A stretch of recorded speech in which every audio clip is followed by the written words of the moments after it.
দেখি সাইড দেন, সাইড খালিদ কই, খালিদ আসো, রাস্তা ফাঁকা করেন। এই সাইড দেন, এই সাইড দেন, সাইড দেন, সাইড দেন। এদিকে এদিকে স্যার,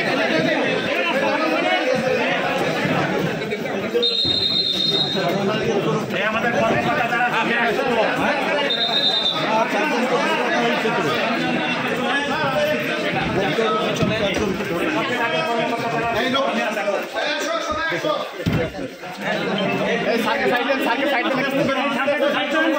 মহিলা আছে সামনে, ধাক্কা দেন না, মহিলা আছে সামনে।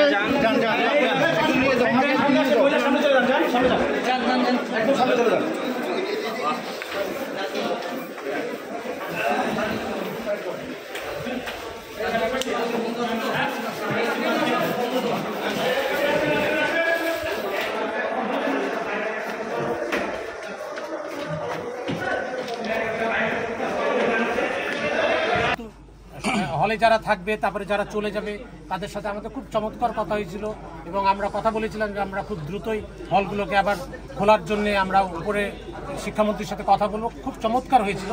তারপরে যেটা হলো, তারা আমাদের পানি বন্ধ করে দিল, ইলেকট্রিসিটি বন্ধ করে দিল। বন্ধ করে দিয়ে সাইড থেকে যখন ঢিল মারা শুরু করলো, তখন আমি সহ আমার 50 জন শিক্ষক এবং প্রায় 60-70 জন অফিসার, কর্মকর্তা, কর্মচারী যারা প্রায় 12 ঘন্টার মতো 9 ঘন্টা না খেয়ে আছে, ডায়াবেটিক পেশেন্ট অনেকে আছে, আমরা বিভিন্ন বয়সের মানুষ আছি। কিন্তু তখন দেখলাম যে আমাদের আর কোনো উপায় নাই। তখন বাধ্য হয়ে আমরা SOS পাঠাই এবং আমি ধন্যবাদ জানাচ্ছি স্থানীয় প্রশাসনকে। এখানে র্যাব, বিজিবি, পুলিশ, স্থানীয় প্রশাসন, দাঙ্গা বাহিনী, মাননীয় মেয়র সহ ডিসি মহোদয় বারবার খোঁজ রেখেছেন, সবাইকে রেখেছেন। তারা এসে আমাদেরকে উদ্ধার করলো। আমরা হয়তো মরে যেতাম আর কিছুক্ষণ অবরুদ্ধ থাকলে। আমার যে সকল শিক্ষকরা ছিলেন বয়স্ক, তাদের একটা বড় ক্ষতি হয়ে যেত। আমি এই সরকারকে, আমি মাননীয় প্রধানমন্ত্রীকে ধন্যবাদ জানাচ্ছি। তার বিশ্বস্ত যে সংস্থাগুলো আছে, বাহিনীগুলো আছে, যারা আমাদেরকে উদ্ধার করে একটা বাঁচার অন্তত আশায়।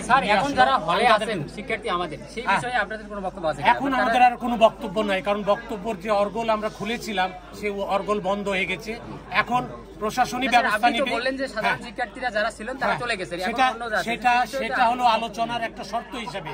এবং আমরা প্রোগ্রাম করেছিলাম যে সন্ধ্যার পরে আমরা নিজেরাই হলে যাব, আমরা বেরিয়ে আসবো, গোসল করব, সবাই কিনে যাব। এখন সে বিষয়টি নাই। এখন এই ক্যাম্পাসের পুরো দায়িত্ব প্রশাসনের হাতে। আমরা তাদের নির্দেশ অনুযায়ী চলব। ধন্যবাদ।